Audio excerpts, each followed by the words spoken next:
I am Kathleen Wilson, 30 years old, and standing in the corner of an upscale steakhouse, watching my world collapse. My father just announced at his retirement party that my brother James would inherit everything. Looking right at me, he added, "My daughter, she might get a job at Wendy's if she is lucky." The room tensed as James sneered. She would screw that up too. Just as tears threatened, our family lawyer, Thomas, stood up unexpectedly and reached for the microphone. "Where are you watching from today? Drop your location in the comments. Hit subscribe and stick around to see what happened next when the lawyer cleared his throat."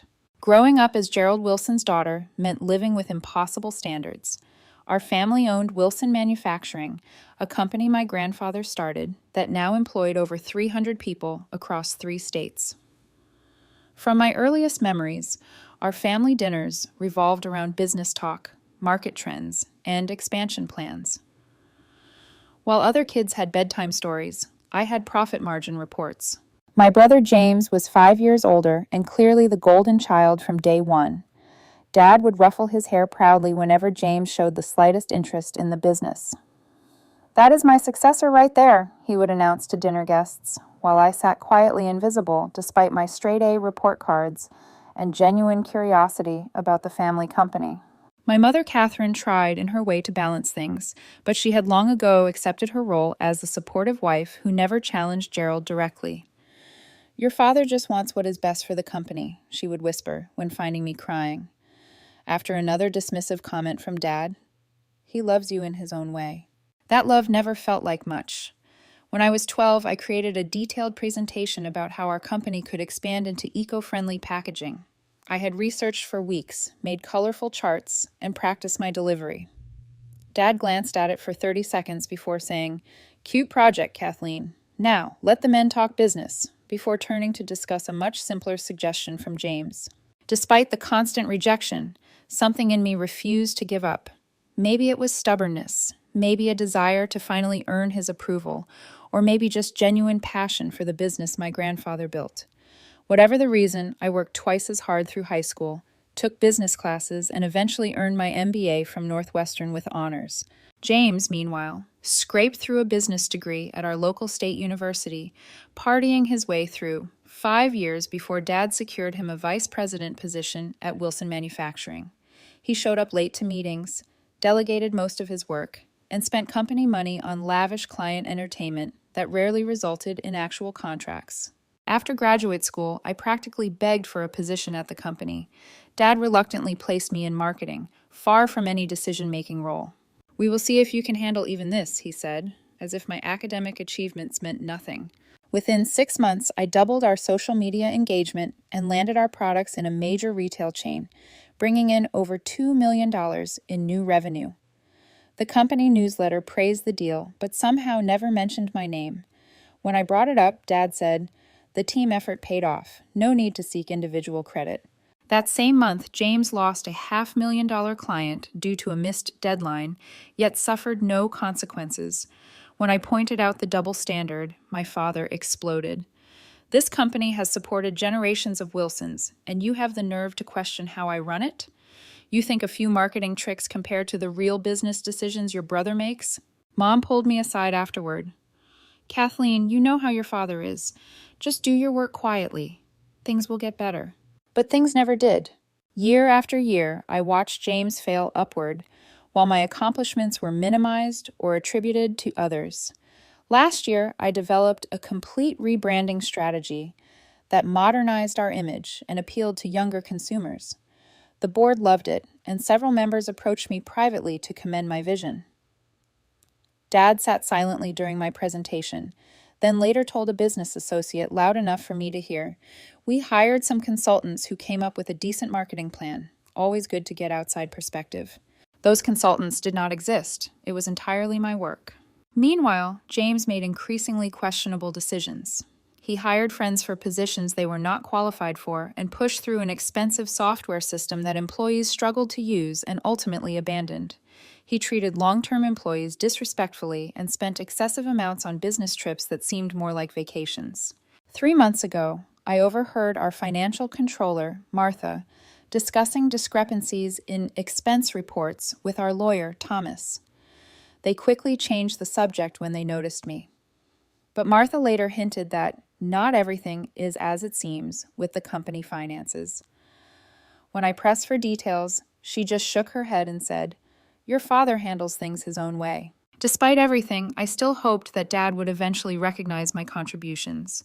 When he announced his retirement, something in me foolishly believed this might be the moment he would acknowledge my dedication and talent. Maybe, just maybe, he would include me in the succession plan alongside James. As the date of his retirement party approached, I bought a new dress, prepared thoughtful remarks in case I was asked to speak, and even drafted some innovative ideas for the company's future that respected our tradition while embracing necessary changes. I knew better, yet I still hoped. That hope made the devastation at the retirement party all the more crushing. The party was held at Morton's Steakhouse in their private dining room with dark wood paneling and soft lighting that created an atmosphere of old money and tradition. Nearly 100 guests filled the space, family members, long-term employees, business associates, and friends who had watched the Wilson empire grow over the decades. Crystal glasses clinked as waiters circulated with champagne, and the rich aroma of prime steaks wafted from the kitchen. I arrived 30 minutes early to help with last-minute arrangements, smoothing the embroidered napkins and adjusting the floral centerpieces of white roses and blue hydrangeas. My stomach twisted with anxiety, but I maintained a professional smile as guests began to arrive. "Kathleen," called Martha, our financial controller, who had been with the company for 22 years. She pulled me into a warm hug. "That color is beautiful on you." "Thank you," I said, smoothing the navy blue dress I had splurged on for the occasion. "Everything looks perfect, right?" Martha nodded, but something in her expression seemed guarded. "Yes, everything is as planned." She squeezed my arm gently. "You know how much your work has meant to all of us, right? The marketing team raves about your leadership." Before I could respond, my Uncle Robert approached. "There is my favorite niece ready for the big night." His enthusiasm seemed forced, and he quickly changed the subject to the weather forecast. As the room filled, I noticed Thomas, our family lawyer, huddled near the bar with a portfolio of documents, checking his phone repeatedly. He caught my eye and gave a curt nod before stepping outside to take a call. Thomas had always been professional but distant, a shrewd man in his 50s who had handled our family legal matters for over 15 years. Dad made his entrance like a politician, shaking hands and accepting congratulations with practiced charm.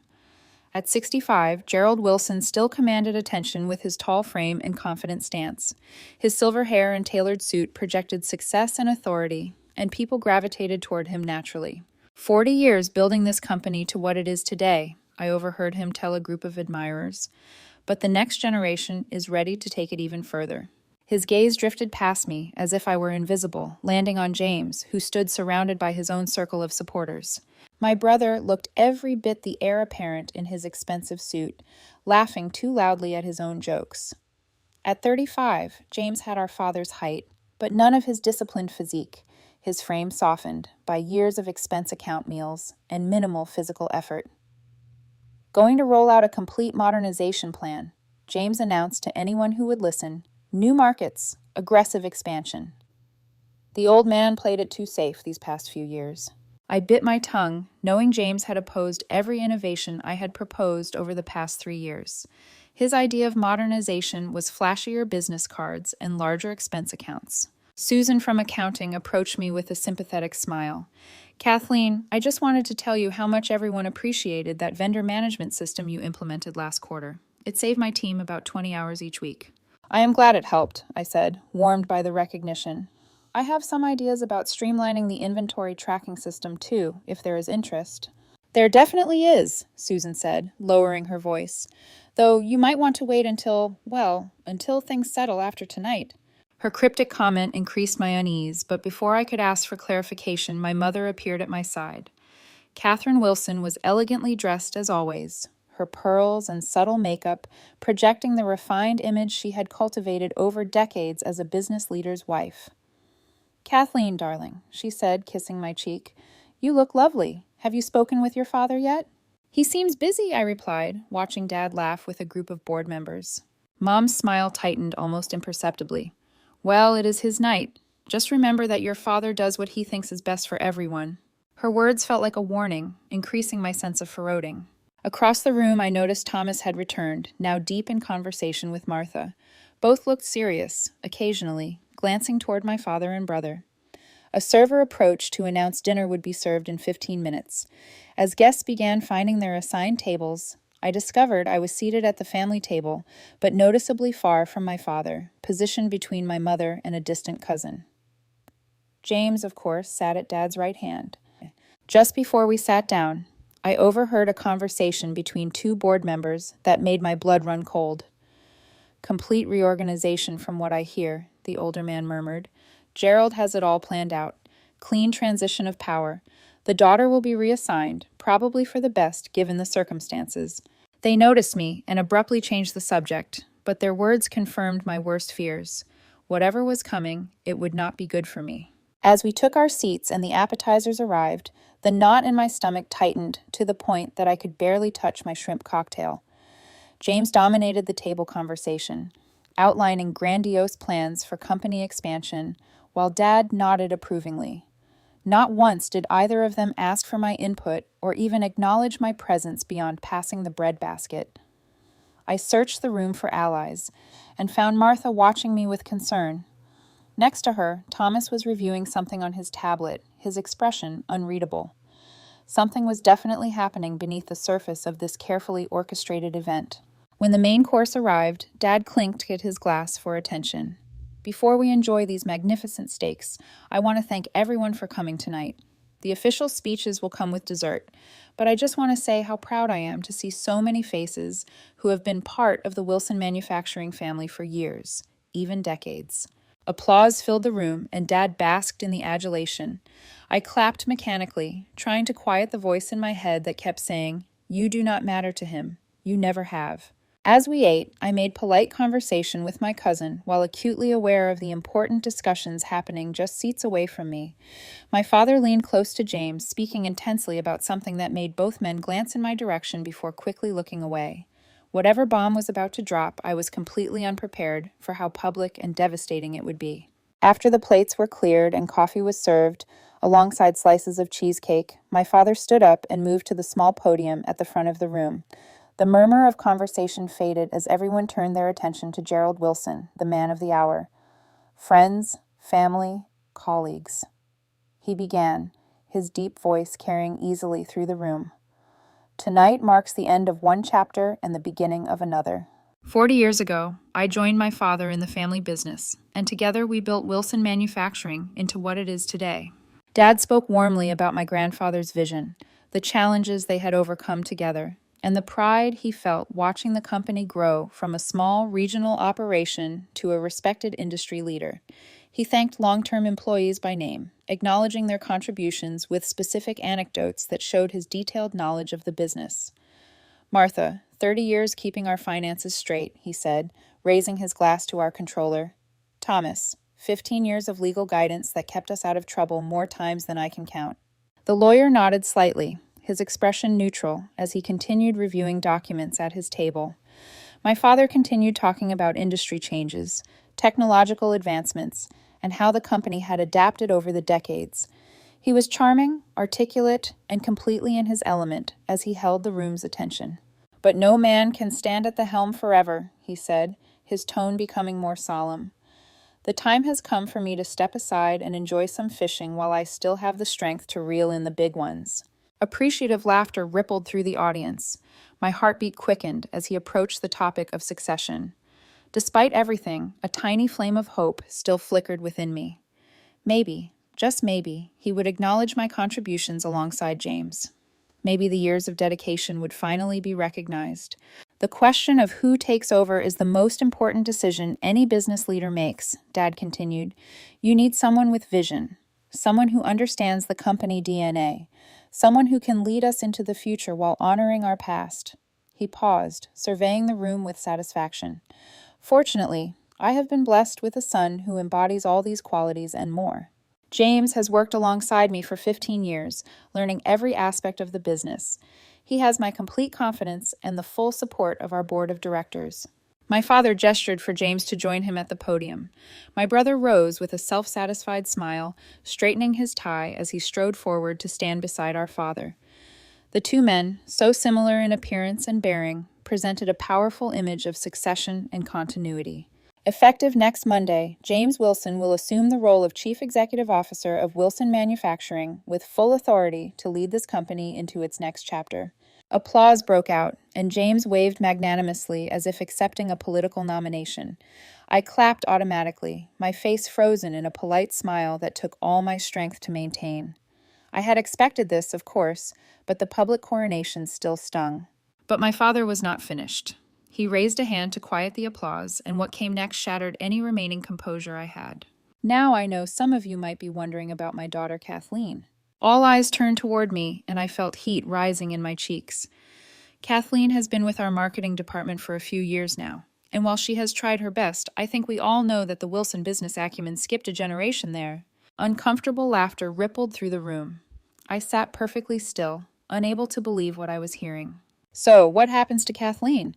Dad continued, as if discussing a piece of furniture rather than his daughter. "Well, James will be making some organizational changes, streamlining departments that have not performed to expectations." His gaze fixed on me, cold and dismissive. "My son gets the business. My daughter, she might get a job at Wendy's if she is lucky. The business world is not for everyone, after all."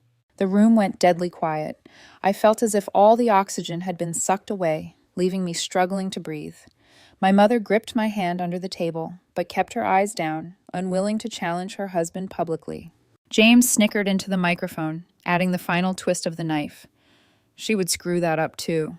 More uncomfortable laughter, though noticeably less enthusiastic. A few guests looked away, embarrassed by the public humiliation. Others watched with the morbid fascination of witnessing a car crash. I sat perfectly still, my body numb, but my mind racing chaotically.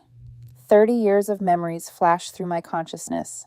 Every dismissal, every ignored achievement, every moment I had tried to earn the approval that would never come. The room seemed to tilt and spin around me as I struggled to maintain my composure. My throat burned with unshed tears and my stomach churned violently. The taste of bile rose in my mouth, and I gripped my water glass so tightly I feared it might shatter in my hand. But I would not cry. I would not give them the satisfaction of seeing me break down. Dad continued talking about his retirement plans, the fishing trips, the vacation home in Florida, the consulting work he would still do for the company.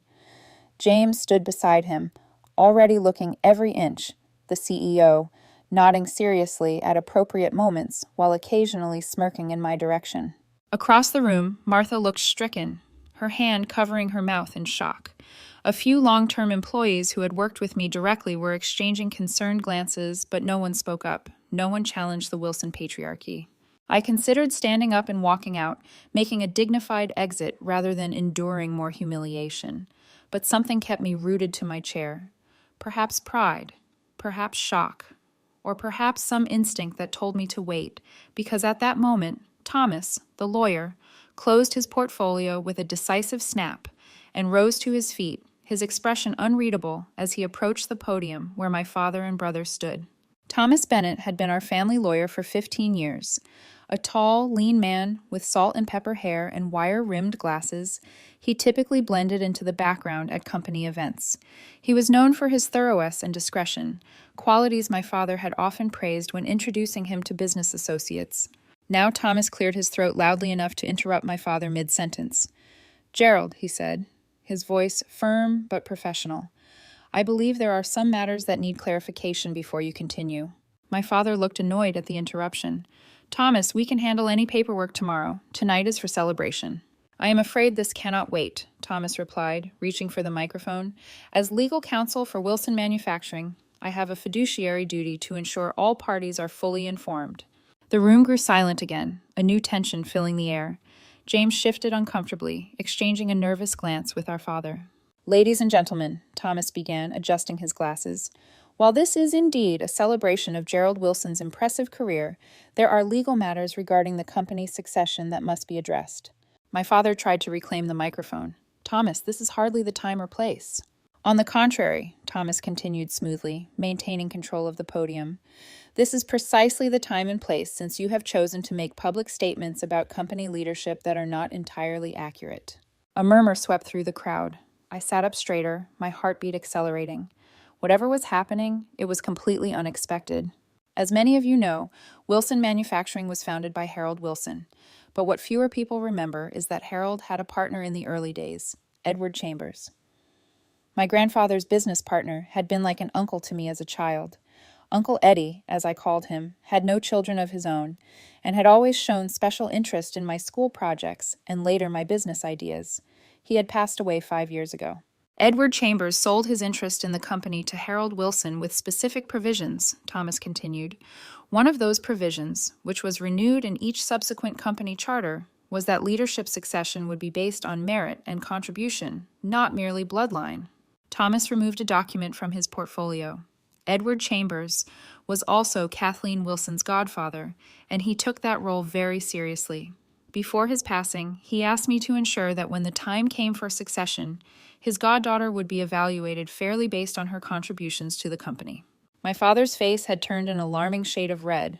"This is preposterous. I am the majority shareholder, and I decide." "Actually, Gerald," Thomas interrupted, "your majority status is contingent upon adherence to the company charter which you signed and reaffirmed when you became CEO. Section 12 specifically states that succession must include consideration of all qualified family members, with evaluation by the board based on documented contribution and merit." Thomas turned to face the assembled guests directly. "Over the past 3 years, I have been quietly documenting the contributions of both James and Kathleen Wilson to this company, as was my duty under Edward Chambers' directive." He produced another folder. "These records show that Kathleen Wilson has been directly responsible for 3 major client acquisitions, a successful rebranding that increased market share by 14%, and cost-saving measures in her department that improved profitability by 22%. Stunned silence filled the room. I could hardly believe what I was hearing. Someone had actually been paying attention to my work all this time. "By contrast," Thomas continued relentlessly, "I have also documented numerous instances of mismanagement under James Wilson's supervision, including the failed CRM implementation that cost the company $800,000, consistent budget overruns in his department, and most seriously, irregularities in expense reporting that warrant further investigation." James lurched forward. "You have no right, Dad. Are you going to let him?" Thomas raised a hand. "I have not only the right, but the obligation. Furthermore, at Edward Chambers' instruction, I commissioned an independent audit of company operations 6 months ago." He turned to where Martha sat. Our financial controller was aware of this audit, though bound by confidentiality until tonight. Martha nodded, looking both relieved and apprehensive. "The audit results are enlightening," Thomas said, his tone remaining professional despite the bombshell he was dropping. "They reveal that departments under Kathleen Wilson's direction have consistently outperformed projections, while those under James Wilson's leadership have underperformed by an average of 30%. My father attempted to interject again, but Thomas was unmovable. "Most concerning, the audit uncovered evidence that James Wilson has been using company funds for personal expenses, misrepresenting client entertainment costs, and in one instance creating a shell vendor that billed the company for services never rendered." Gasps erupted around the room. James's face had gone from red to ashen. "That is a lie," he shouted, but his voice lacked conviction. "The documentation is extensive and has been verified by 2 independent accountants," Thomas replied calmly. "The board will receive full copies tomorrow morning." He turned to look directly at me for the first time. "According to the provisions established by Edward Chambers and incorporated into the company charter, Kathleen Wilson has not only earned consideration for leadership, but has demonstrated superior qualification for the role based on documented performance." The room erupted in confused conversation. Board members huddled together. Employees exchanged shocked glances. Family members looked between my father, James, and me with expressions ranging from confusion to vindication. My father gripped the edge of the podium, looking as if he might collapse. This cannot be right. I built this company. I decide its future."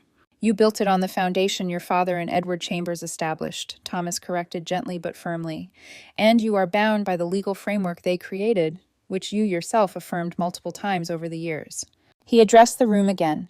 The board of directors will need to convene officially to review all documentation and make succession determinations in accordance with the company charter. Until then, no statements about future leadership should be considered final." Thomas nodded respectfully to the stunned guests. "Thank you for your attention. I apologize for the interruption, but as legal counsel for Wilson Manufacturing, I am obligated to ensure all proceedings adhere to established legal requirements." He stepped away from the podium, leaving my father and brother standing there in shocked silence. The room buzzed with conversation as people tried to process what they had just witnessed. I sat frozen in my chair, unable to fully comprehend the dramatic reversal that had just occurred. After years of invisibility, my work had not only been seen, but documented and validated. After years of dismissal, someone had believed in me enough to create safeguards, ensuring I would be treated fairly. Uncle Eddie, my godfather, had been looking out for me all along, even after his death. As the implications began to sink in, I noticed Thomas approaching my table. He leaned down and spoke quietly. "Your godfather was very proud of you, Kathleen. He always said you had the true Wilson business sense, just like your grandfather.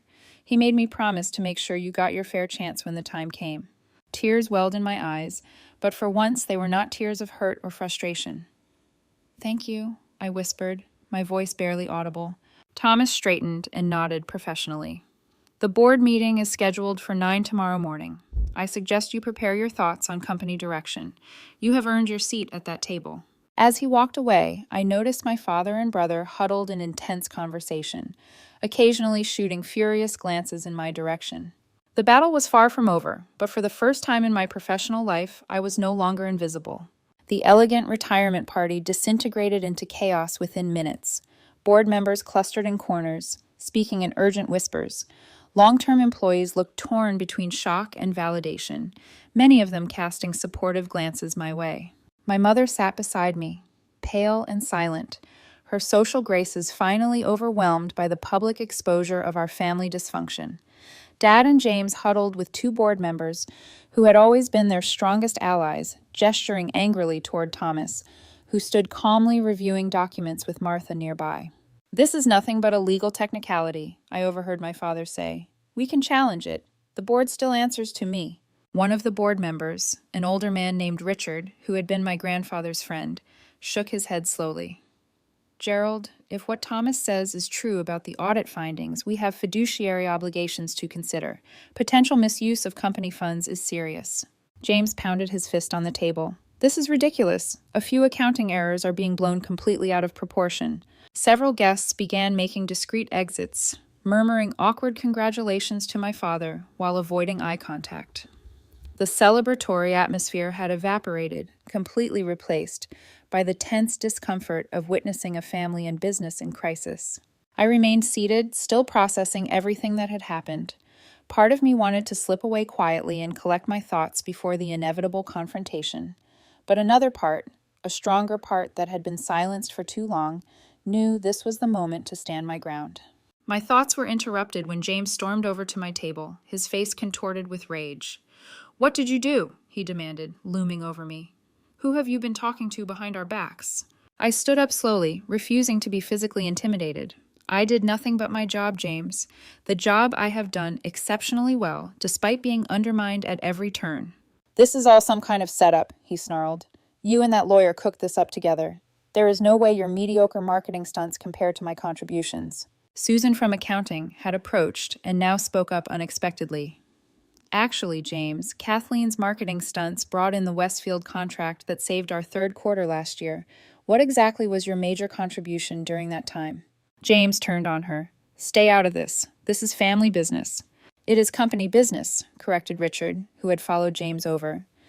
"And as a board member, I am very interested in these audit findings Thomas mentioned."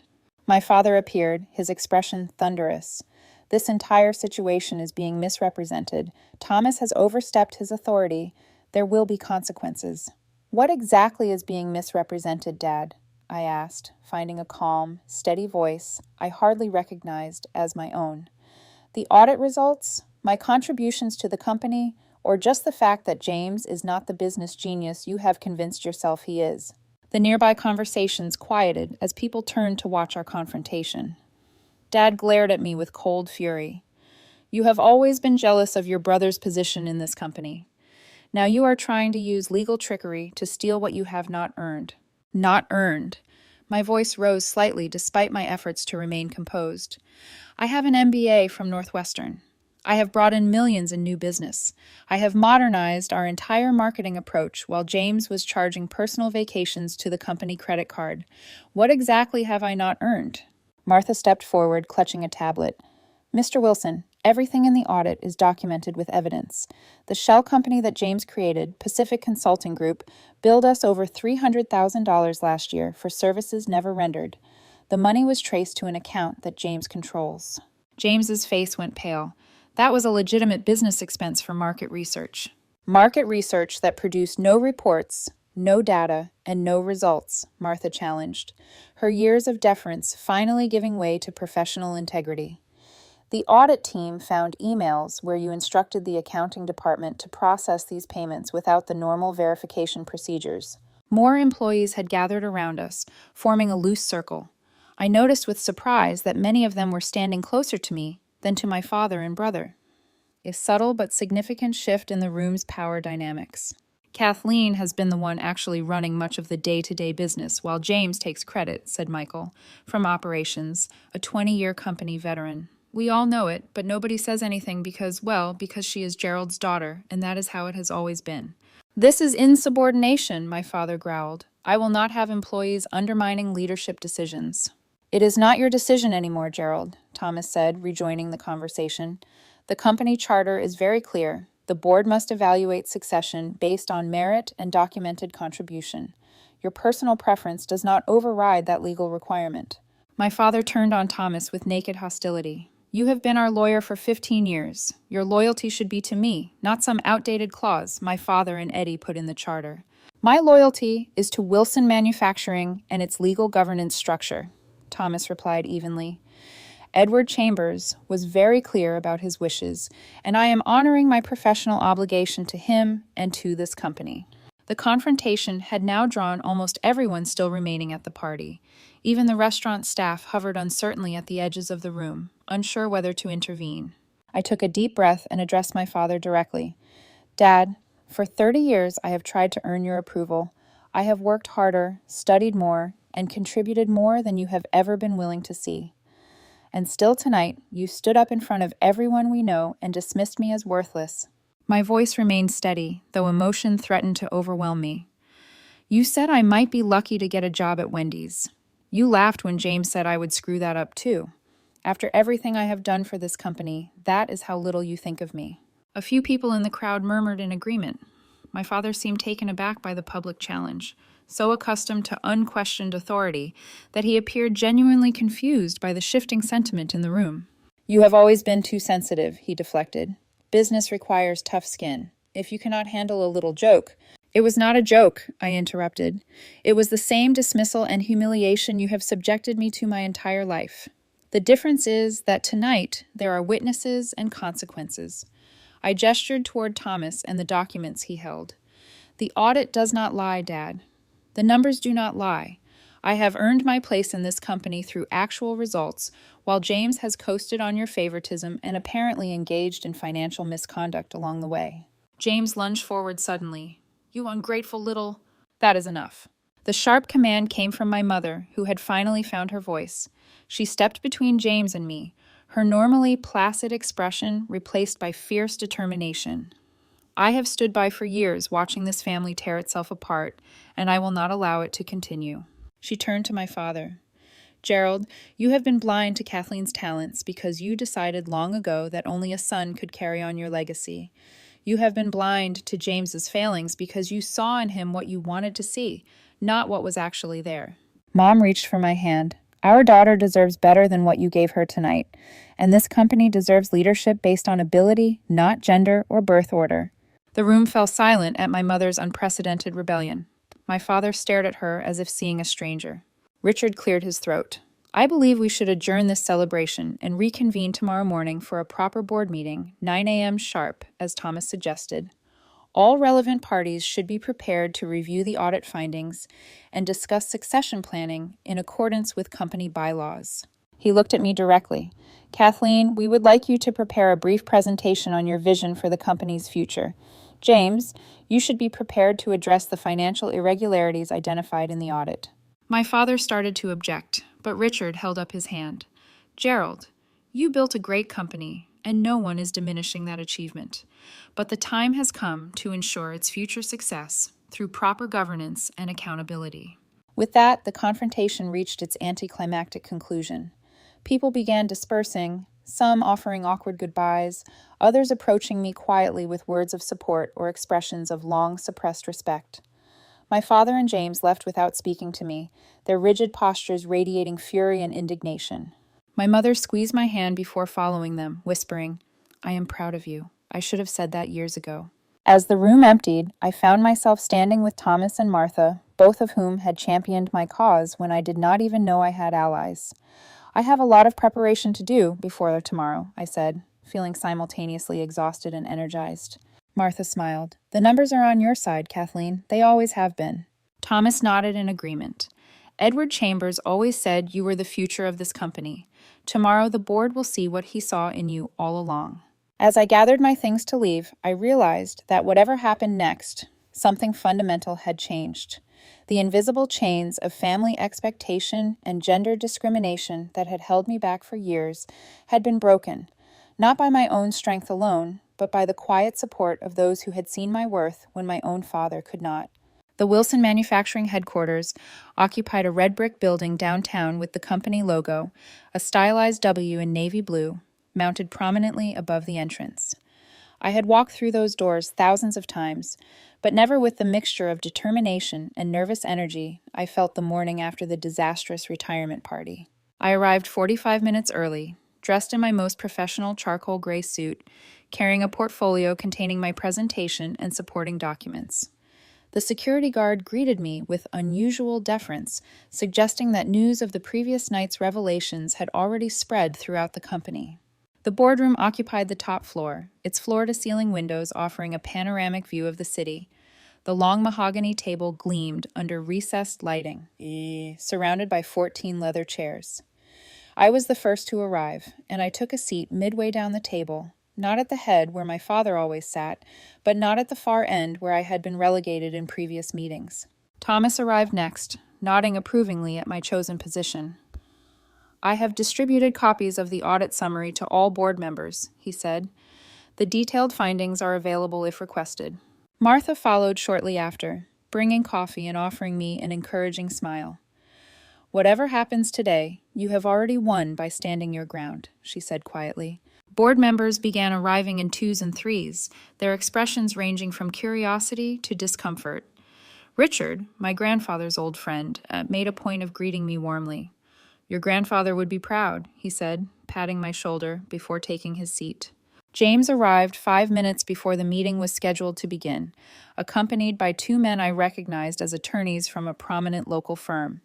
He looked as if he had not slept, his usual polished appearance undermined by dark circles under his eyes and a slightly rumpled shirt. He avoided looking in my direction. My father entered last, precisely at 9, with my mother surprisingly at his side. Dad looked every inch the corporate patriarch, his expression stony and determined. Mom caught my eye briefly and gave me a subtle nod of encouragement.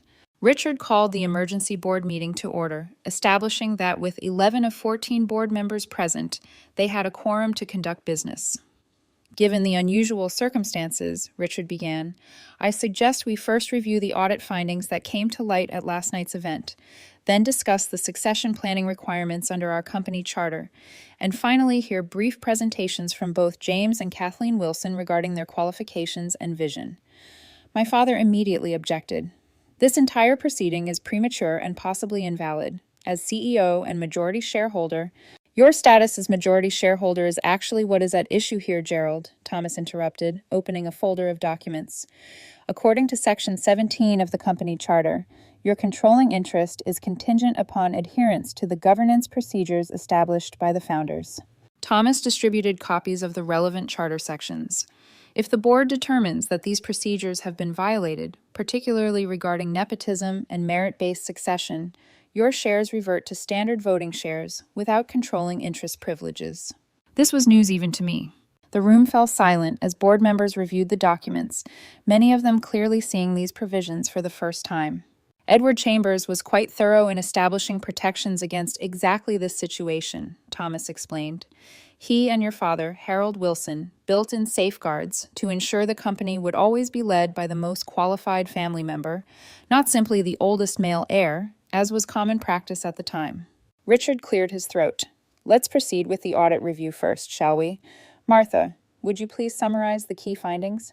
Martha stood and presented a clinical, factual overview of the financial audit, using slides to illustrate the performance disparities between departments. Marketing under my leadership had consistently exceeded targets while reducing costs. Several departments under James's supervision had underperformed while exceeding budgets. Most damaging were the detailed records of financial improprieties, personal expenses charged to the company, the shell consulting firm that funneled company money to James's personal accounts, and evidence that he had altered financial reports to conceal these activities. James's attorneys attempted to interrupt several times, but Richard firmly maintained order. When Martha finished, James was given an opportunity to respond. These allegations are greatly exaggerated, he insisted, his voice lacking its usual confidence. Any accounting irregularities were simple oversights or administrative errors, not intentional misconduct. As for departmental performance, marketing inherently has different metrics than operations or supply chain management. His defense sounded hollow even to my ears, and the board members' expressions suggested they felt the same. James concluded with a weak appeal to tradition. Our father has always intended for me to lead this company. The Wilson name and legacy. The Wilson legacy includes integrity and merit, Richard interrupted. Kathleen, would you like to present your perspective now? I stood and distributed copies of my presentation. For the next 20 minutes, I outlined my vision for Wilson Manufacturing's future, not with grandiose promises or vague concepts, but with specific, data-driven strategies built on our company's strengths while addressing its weaknesses. I proposed a phased modernization of our production facilities, expansion into eco-friendly product lines that research showed would open new markets, and a management restructuring that would recognize and reward performance at all levels. Wilson Manufacturing has thrived for 3 generations because it adapted to changing markets while maintaining core values of quality and innovation, I concluded. I believe I have demonstrated both the business acumen and ethical leadership necessary to guide this company into its next chapter. The board discussion that followed was intense but remarkably fair. Several members who had previously deferred to my father now asked pointed questions about James's conduct and my qualifications.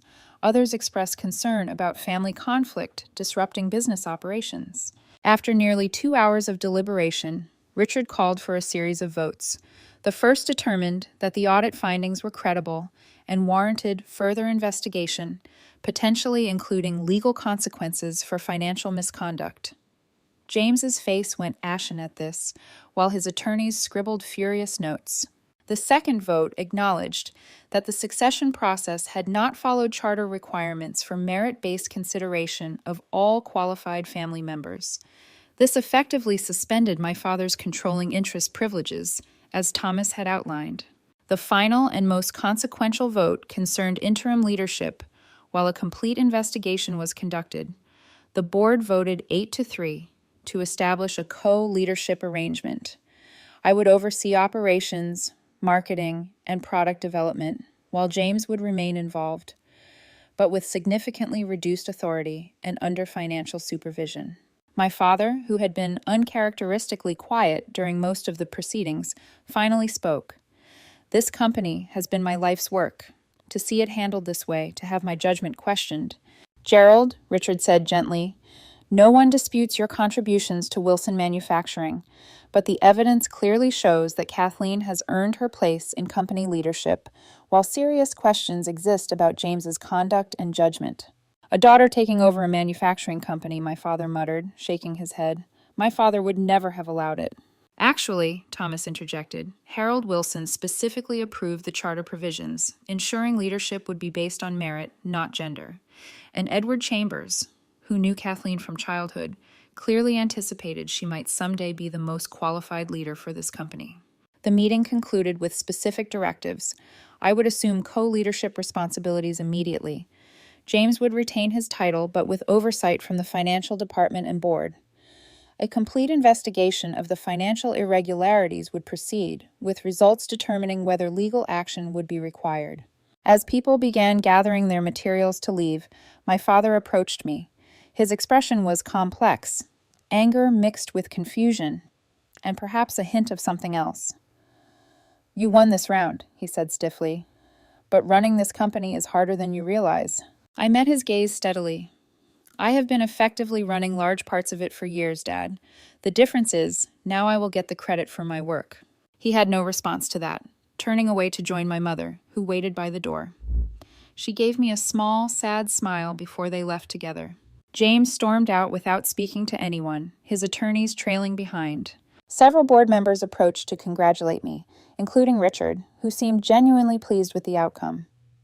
"Your grandfather believed that talent sometimes skips a generation," he told me. "I think he would say it landed exactly where it belongs." The days that followed brought significant changes. I moved into a proper executive office near my father's, though he rarely came in now, ostensibly focusing on his retirement. James maintained a sullen presence, his previous swagger replaced by careful compliance with the new financial oversight procedures. I immediately began implementing some of the strategies I had outlined to the board. We formed a product development team to explore eco-friendly packaging options. I restructured reporting lines to recognize talented employees who had been overlooked. Most importantly, I established transparent performance metrics for all departments, eliminating the favoritism that had protected underperforming managers. Some of my father's loyal executives resisted initially, challenging my decisions or slow-walking implementation. I met this resistance not with anger, but with data and clear expectations, gradually earning, if not their enthusiasm, then at least their compliance. Other employees embraced the changes with relief and growing optimism.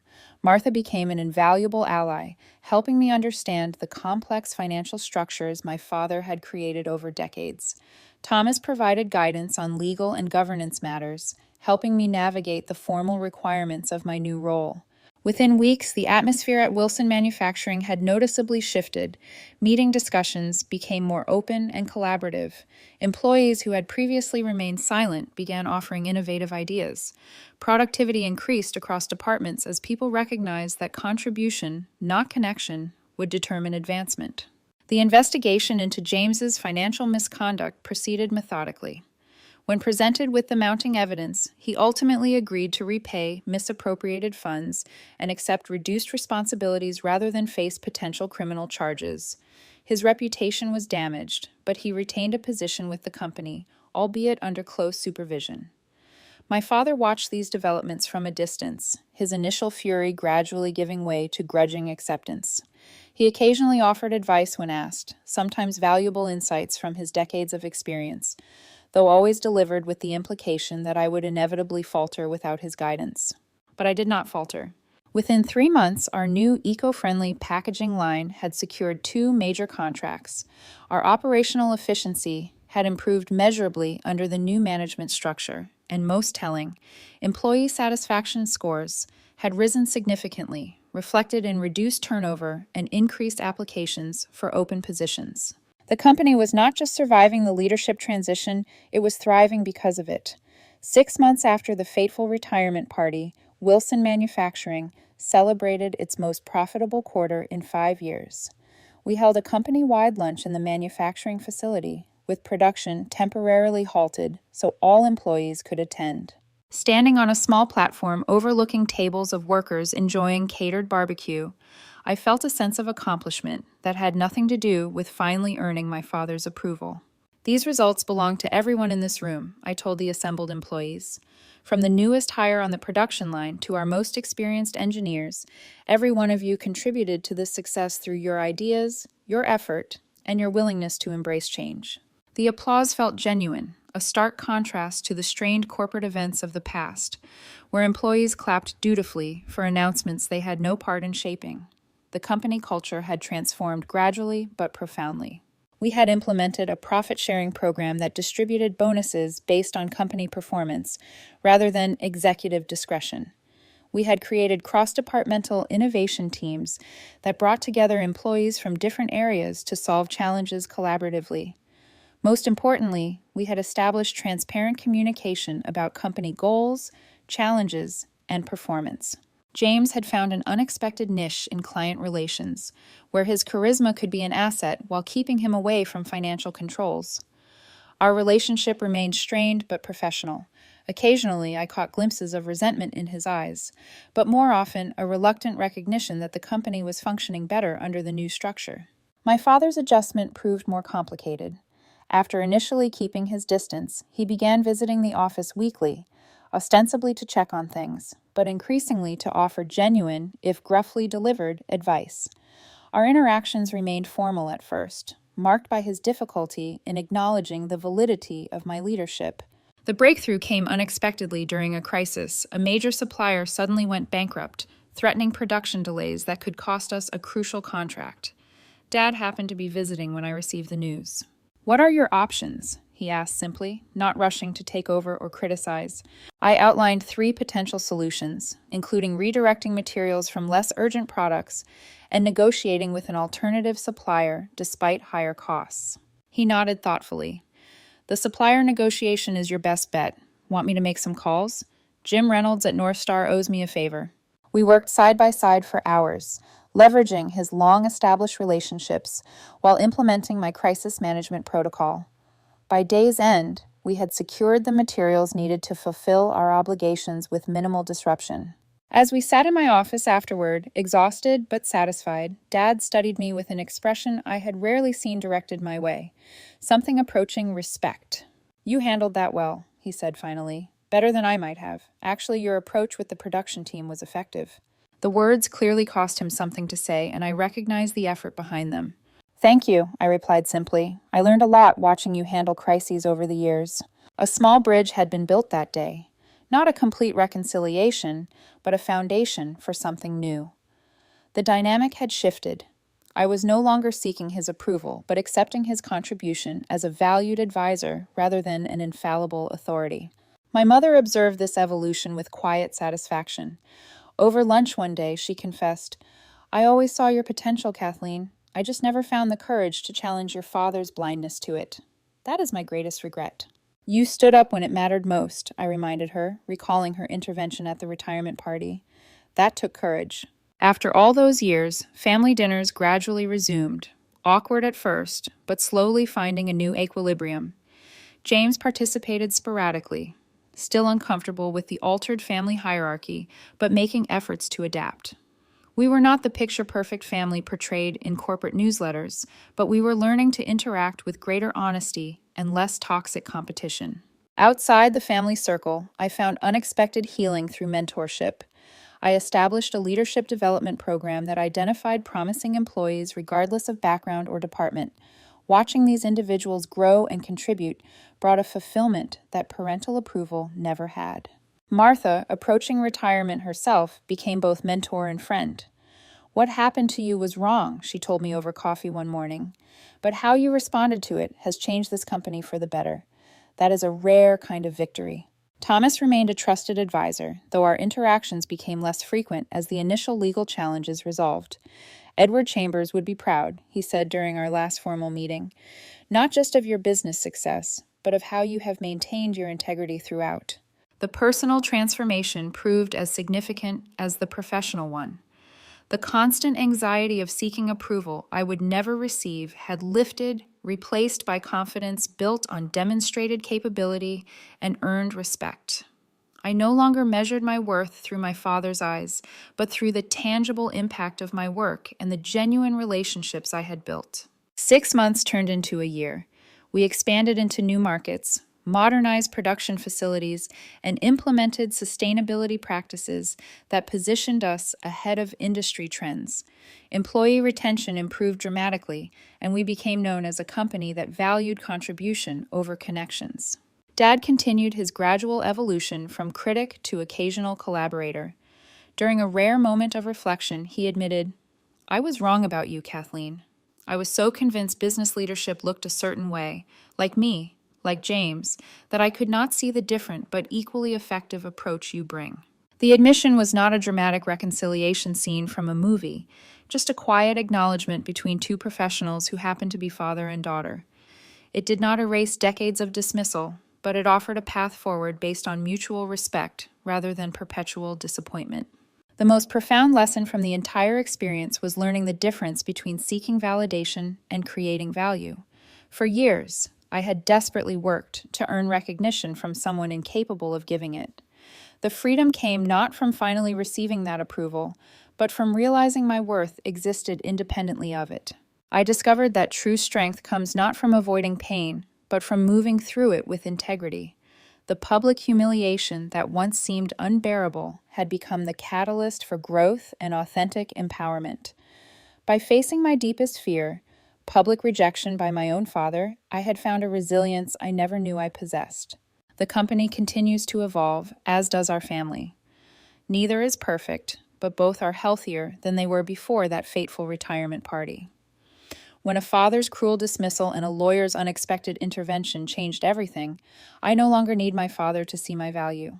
I create that value every day through my work and relationships. And ironically, it was only when I stopped needing his approval that he finally began to offer it. Have you ever had to stand up for yourself when it seemed like everyone was against you? Comment below with your story of finding strength in difficult moments. If this resonated with you, please like and subscribe for more stories about overcoming family challenges and finding your own path. And remember to share with someone who might need to hear that their worth is not determined by those who fail to see it. Thank you for listening, and I wish you the courage to claim your own value, even when those closest to you may not recognize it yet.